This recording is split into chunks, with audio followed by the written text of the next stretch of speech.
there to prop up the financial sector. Simple example of this. Everybody who's ever bought a home knows that the interest on the house is tax deductible. The interest is tax deductible, not the principal, not the down payment, not the part that goes to the other homeowner. It's the part that goes to the bank is the part that's tax deductible. Now, of course, when you're trying to use rhetoric on talking about like this, you want to talk about something like the American dream of owning your own home, blah, blah, blah. But when you really look at what's happening, it's a direct subsidy to the financial sector. So these are the things that an educated citizen, an uneducated citizenry, and democracy might not know. They might not question when someone says, well, this one country attacked us, so let's go attack their neighbor. That might make sense to a citizenry that hasn't gotten that kind of education. But really, when you're dealing with something that, you're dealing with something worse.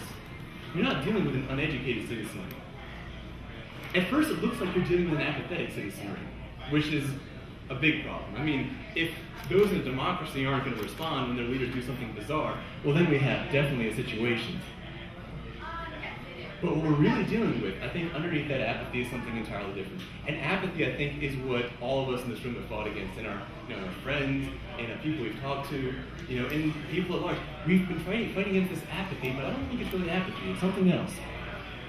I think it's something called defeatism. Defeatism is the idea of going into a battle assuming you've already lost. It's the idea of saying that there's nothing that can be done. I know people who are aware of the issues and who care deeply about the issues, who would, if they could put all of their personal resources, their time and their money and their energy, they would put 100% of it into those issues. But they've been beaten in their minds because they think that even if they did that, the bad guys are still going to win. That no matter what happens, the bad guys are going to win. And when we see what happened with with the bailout and what's happened with some of the contracting I understand why people believe that. It's tempting. And I think a lot of it's actually coming from the direct marketing of the other two parties. Now I've been a strong critic of both the parties, and I understand that there's going to be some Republicans and Democrats in this room, and on 99% of policies we're going to agree. When it comes to the way in which politics should be run, we're probably going to disagree. Because I don't think that it is right, that I don't think it's real leadership to try to scare people into believing that they're helpless. And the Republicans and Democrats both do it, and they do it in different ways, but they both do it. See, one side has us believe that our sensibilities are somehow so delicate that the mere existence of gay marriage would somehow threaten a straight marriage. I mean, how delicate do they want us to think we are? And on the other side, those who oppose, for example, school choice, will tell us that if we were given a choice in our schools, we are so dumb that we would only make the worst decisions. I've been a teacher for a long time. Been a teacher for about 10 years now. And I've seen too many of my D students become A students. I've seen too many people who have they've given up, their parents have given up, and their teachers have given up, but they've gone to Ivy League college. I've seen that too many times to really believe that people are weak. I mean, I've sat in a contraption as big as this room that weighs more than this room. I've sat in it and I've flown across an ocean. I mean, I've held in one hand a computer 1 trillion times more powerful than the 87-ton ENIAC. And that's just 50 years of advancement. When people say that we're weak, I think they're wrong, but I don't think they're wrong because we're libertarian. I think they're wrong because we're people. I mean, I don't think that there's any force on this earth that's as powerful as the human spirit. The Republicans and Democrats have repeatedly said the same thing over and over again. Their marketing machines have told us that libertarians can't win. They say libertarians cannot win, libertarians can't win, libertarians can't win. And they say it so often that sometimes we even start believing it. A few years ago, a friend of mine moved down to D.C., and she was looking at different apartments. And we looked at one, and the landlord said, this is a perfectly safe neighborhood. And I said, okay, well, if it's such a safe neighborhood, why are there bars in the windows?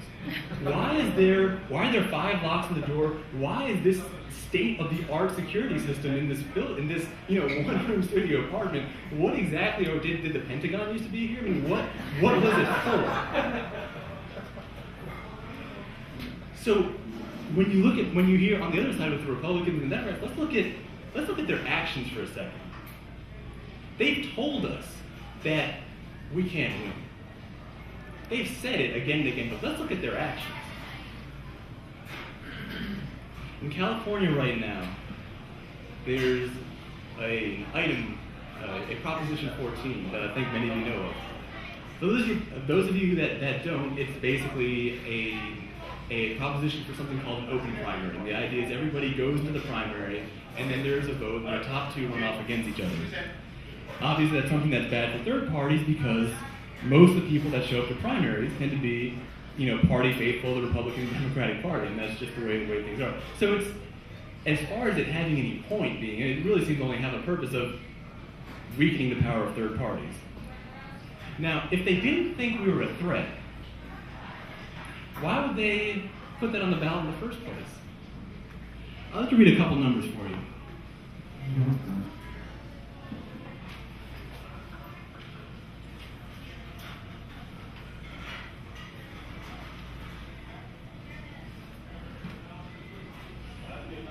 The California Dream Team, which is a business special interest that's sort of backed by Arnold Schwarzenegger, they donated $2 million to the support of Proposition 14. The California Business PAC, another corporate special interest group, $720,000. The California Association of Hospitals, $250,000. The California Association of Health Underwriters, the health insurance companies, $100,000. This is their money. This is not like congressional spending where it's not even their money, they're taking it from someone else and spend on the stupidest thing they can possibly find. This is their money. They could spend that $720,000 on anything. They could buy new computers. They could buy cars. They could buy whatever they want. And they chose to use that money, their personal money, to stop us. They are $720,000 worth of scared of libertarians and independents. Or $2 million worth of scared. Or $250,000, or $100,000, or another $100,000. The list goes on and on. I could read this entire list, we'd still be here tomorrow morning.